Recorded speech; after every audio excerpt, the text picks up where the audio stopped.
Hi, everyone. Welcome back to the SimplyTrade News Podcast. I'm your host, Anik, and I'm here with my fellow co-host today. Usually is the host, but today he's a co-host. Lalo, how are you? Good morning. Good. And you, Anik? I'm good. Because I'm maybe a little bit sad because today we're presenting you with the last episode of 2024. Yay. Which will be a news roundup. Woo! Yes. 2024, here we 2025, here we come. 2025, here we come. How was your Christmas? It was great. Great. How was yours? Tiring, but great. Yeah, Couldn't ask for more. It can get tiring. Both my kids were here, so. Oh, yeah, that's right. It went fast, I feel like. But, we're close to the New Year, which will be New Year's Eve will be tomorrow. And we have some fun stuff covering for you today. Usually we do like an end of the year 2024, but you've done that, I think. That will be on Thursday. The New Year's episode. So we have NCBFAA, a few folks from that from the organization that are coming and covering different aspects of the what to expect, lessons learned in 2024, that kind of good stuff. So it's going to be a fun episode. So tune in on Thursday, January the 2nd. Yeah. So today we're going to cover some developments that are happening that are, really it all ties together. Like you can connect it to all these stories that have been happening in 2024. And maybe we can even give it a little bit of an outlook on what to expect in 2025 with these developments that are happening. But you did say that's what you get, Annie. What? You said it's going to be so slow these last 2 weeks. Yeah, and it's not. We're not going to have any stories to talk about. Yeah, trade can surprise you nowadays. Let's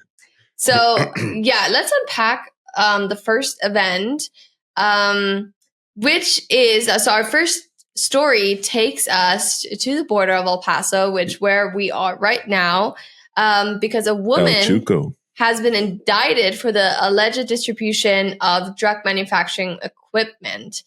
So the indictment handed down by federal grand jury charges the individual, which her name is what? Okay, guys. So this is my best attempt at saying her name. It is Chow Fei Chen. Yeah. That's my best. Chen. So we're going to call her Chen. Miss Chen. Miss Chen. Miss Chen was supplying specialized equipment used in the production of illegal narcotics. I think fentanyl was mentioned. Right. So let's talk on, this stuff happens all the time. And why? So why is this story so important, or why did it stuck out to us? Well, it's funny. Well, first of all, because it was in the news here locally in El Paso, and we hardly ever get trade news, which is something I wish I can somehow change because we're in the border. Yeah. And we should be getting more trade updates. But again, I've reached out to a few news outlets and hopefully we can help change that a little bit. But it was significant because it was weird in the way they caught her. And not really the way they caught her, but the way they found her. She was at a trade show like the ones we go, ICPA, NCBFAA, blah, blah, blah. She was exhibiting in her booth with her drug making paraphernalia. So in this case, it was a pill press. So press with the dyes and everything. So why is it illegal? Because she actually had special made dyes that copy or mimic popular pills or drugs of today. So I'm just going to throw some out there. They didn't specifically say, but they probably made it. She probably has pill makers that make it look like oxycodone or, like the highly addictive drugs. But in her case, with the intention to lace them with fentanyl. So that's where the fentanyl was brought in. Yeah. And I think the main, that's crazy that she was caught at a trade show for so that's wild. So in Las Vegas. So if you're in any deep stuff like that and show up in a trade show, just know you're going to get caught. But I think the main issue or the critical issue here is the potential misuse of like supply chains for illicit activities, right? I mean, this stuff comes across. I mean, that is one of the things that Trump has highlighted many times is that what is coming across the borders, and just to have like maybe stricter rules. Like, how did she even bring this across the border? So the way she did it, so very, very methodical, let's call it. Don't do this at home. Don't do this at home, and because you will get caught, especially now that the way they're screening this. But she shipped her machines or her pill presses. She shipped them in a bunch of different pieces to a bunch of different places. Yeah. And then whenever they got to the States, they brought them all together and they, of course, assembled them here. But that's how she got away with it to begin with. So the article or the news story talks about dual use. So when and if you actually do go to the actual article, when we cite it, they kind of use the term dual use. Let me say for the normal public, so dual use kind of applies because it could be used for, of course, real medical, legit reasons, and of course for illicit drugs. But for us trade people, that kind of was misleading. It's not the true definition of what we use in trade for dual use. Dual use, of course, in trade normally refers to being used for civilian use and for military use. So this has nothing to do with that. So if you do read the article, don't get confused. When I read it at first, I was like, what are they talking about? And then I realized, oh, it's just someone who's not in trade that wrote the story. So anyway, but I see. But that term, I guess, kind of applies, I guess, in normal layman's terms, because so what they're saying is that now the DEA is working closer with CBP to identify items that could be used for other, let's not call it dual use, but for other different purposes. In this case, again, making illegal drugs and pills, etc. Yeah. So, and I think that brings us kind of to like implications for 2025, like talking on, advanced tracking and monitoring technologies to maintain supply chain transparency, like having new relationships, to have a deeper look into what's coming across the border, stricter regulations maybe. So we don't know what's going to happen, but this could, especially if stories like this come out, it's kind of inclines, the government, I feel like, to have new regulations, to have more technology, and to be a little bit stricter on, what, like tracking and stuff.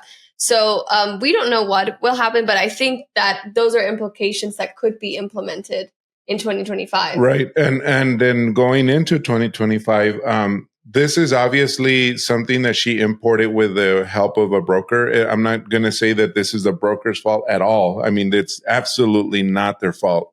They brought in items that were identified probably in the manifest and the invoices, etc. So, excuse me, they are not to blame in that sense.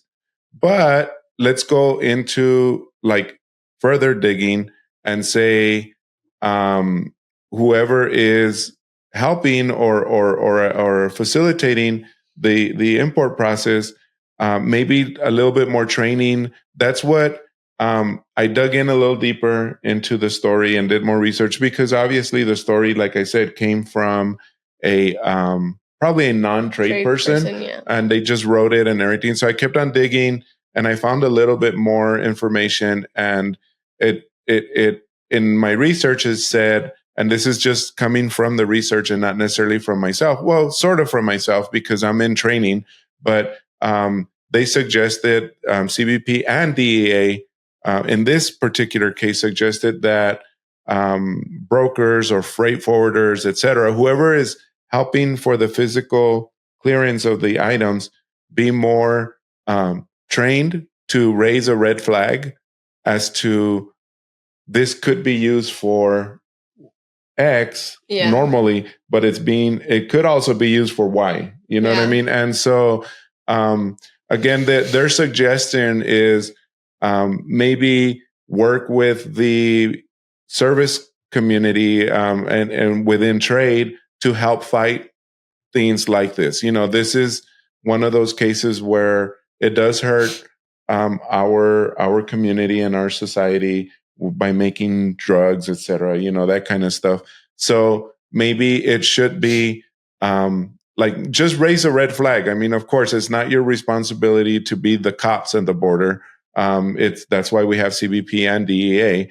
But one of the suggestions was we hope that we can work with the trade community. That's kind of the statement. It wasn't really a statement, but the implication was that we hope we can work with the trade community, service providers, etc., to identify these a lot earlier. So anyway, so coming into 2025, why is that important? Also, because you can also start taking training that accumulates for your CE credits, etc., for being a broker and all that kind of good stuff. So anyway, just trying to tie everything all together. Yeah, 2025, education, make it your goal. The year of education. Yeah. So our second story, kind of shifting to the northern neighbor that we have, which the Canadian government has recently unveiled a $1.3 billion border security plan.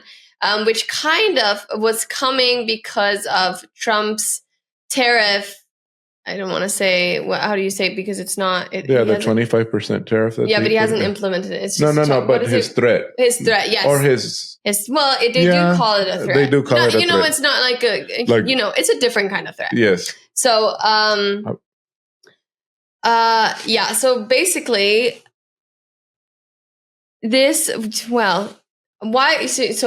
Let's talk a little bit about the 1.3 billion. Why did he go forward with the security plan? Like, why was this the outcome of this threat for this, or with this threat happening? So what's happening is that Canada decided, okay, let's avoid the 25% tariff. If Trump says it's because of illicit drugs coming into the United States through the borders, like fentanyl. Yeah. Or B, it's there's not enough border security, and C, D, E, E, F, etc. A through whatever. So they said, well, then let's do this.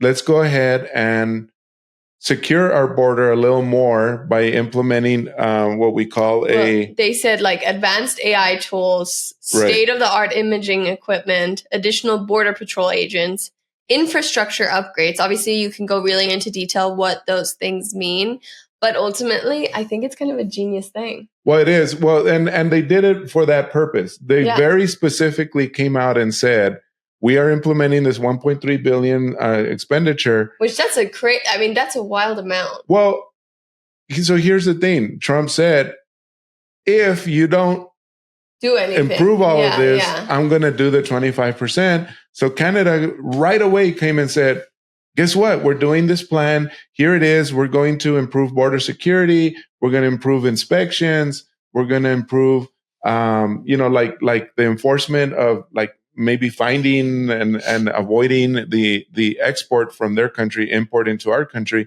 of illicit drugs, etc. And so it was genius, right? I mean, so this is their effort to quash, let's call it, or get rid of that 25% tariff come January 16. I think that's inauguration date. But anyway, yeah. And by the way, if you don't think that's genius, then please let us know. And let's talk about this. That would be interesting. So the Canadian government does emphasize that these measures aim to address concerns about legal truck traffic and irregular migration while facilitating legitimate trade. So this is all for trade. I mean, which is crazy because,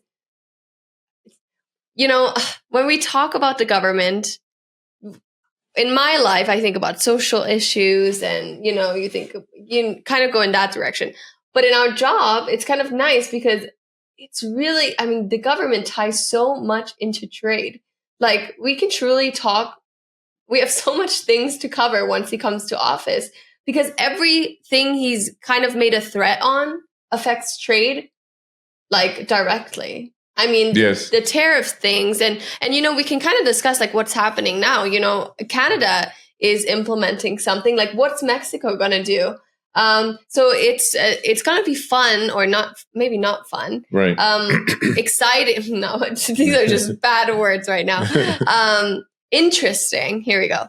Interesting to see what other countries are doing and what America ultimately will be doing. Right. So that's kind of what is happening in this article, and why you should kind of get into it and see, you know, what Canada is really up to. Right. So what do you think of an impact will this make? Do you think? Well, as far as trade, and how fast can you make that happen? Well, the article, and again, because the some articles go so far, so we tend to dig in a little more. So in researching again and keeping up with, like, going down that rabbit hole. So other information that I found was information such as a big bulk or a big chunk of that is going to be spent in the first 3 to 4 months of the year of 2025, just to get the infrastructure going. So in other words, they're serious about it. They're going to just like go hard at it and start setting up the way they're going to, you know, put together a program and screening and stuff like that. I have to note that this might, I think, since they are implementing all these things and there's changes, it might. Oh my God. How do you say it? Oh, I'm losing my words today. It might cause potential delays, right? Because that's what I was going to say. Yeah, so people are not being able, you know, people are still learning on what to do. Right. And then there might be increased documentation, like security checks. So things might take a little longer, but ultimately we know it's for security reasons. So for trade professionals out there, that's what they need to do, is prepare. Make sure that you do, although you don't know yet what kind of data they're going to be asking you for, et cetera. You need to make sure that you keep up with that and not just like be lax about, they're not going to ask for that. They're not going to, et cetera. You know, like, make sure that you are keeping up with your documentation, your procedures, your supply chains. I mean, they may want to know a little bit more about your supply chain. You know, maybe, I mean, Canada's already implementing a process for forced labor, but who knows? Maybe they might want, you might think it's not for real or a joke, but you know, now they're going to probably implement it more stricter. I don't know. It doesn't go into details exactly as to what programs or how they're going to enforce. It just says, here it is. Here's our answer. We're going to sink 1.3 billion into this problem, and we're serious about this. We want to partner with you, and we want to make sure that things are good between us. You know, so. Don't raise it to 25%, you know, so, you know, which Mexico also has some answers right now, which are unfortunately, which is retaliatory duties. It's funny how we see like different reactions from different countries. And, you know, we don't know what's right or wrong, and we don't know what's going to happen. And I keep saying this, but we really truly don't. But what I do think for Canada is that it is going to, benefit compliant businesses, because the ones that are compliant, they're not going to have any problems. They're not. But the ones that are not in non-compliance, which, you know, you should always be compliant, so it's kind of your fault, they're going to have problems, and they're going to be the ones to slow down the supply chain after all, and kind of, you know, shifting trade patterns. So this might mean, and I don't know if that will happen, but maybe that some businesses might have to change their supply routes or transportation methods, you know, just, I guess, kind of have to assess what works best for your business. And if you're compliant, you shouldn't really have many issues, but. Right. And then, so the good news is for the podcast, a couple of things. I've already booked Alberto Villarreal, who was on our show before, from a company called Nepanoa. And he's based out of Chicago, but he facilitates trade or companies to do manufacturing or business or trade in Mexico, because that's his native country, is Mexico. And so he's coming on the show early like sometime in January.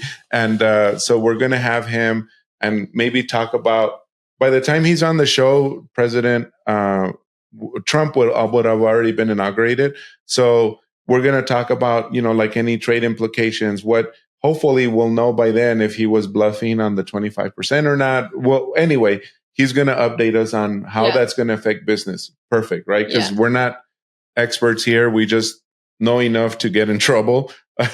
That's about what I could say. And we've also booked Kim and someone from IE Canada to start doing more shows for us with relation to Canada. So we hope to get her and her partner or colleague to talk about this and CARM and a bunch of other things related to Canada, the 25% tariffs as well, and all that kind of good stuff. So we'll have her come on and talk about that, about Canada. So we're setting all this up for early 2025, so you all can get a good start to your 2025 on that. Yeah, and I think we're gonna wrap it up with this. Thank you so much. We're looking forward to 2025. There's lots coming, and I just want to kind of wrap it up with saying that the El Paso case kind of reminds us of the ongoing need for just security on the border and in our supply chains, and just being a little bit more aware of what's coming in to our country. And then Canada's border security plan highlights, just us evolving, countries working together, and really what's coming in 2025, because there will be a lot of changes. I have a quick fun fact for you. So since it is a New Year's tomorrow will be New Year's Eve. And let's say, what are we all drinking New Year's Eve? I think champagne, right? That's like Well, I don't drink champagne, so I'll just do tequila. So okay. I will have like one glass. I'm not like a champagne person either. But so the way champagne rose above was because champagne was marketed in the 20th century as the drink of celebration, particularly for New Year's Eve. So that's kind of the strategic promotion that was going on with the marketing. And so it kind of became a symbol of luxury and festivity, leading to ringing into the new year. And with that going on, it led to champagne being the most sold beverage for celebrations.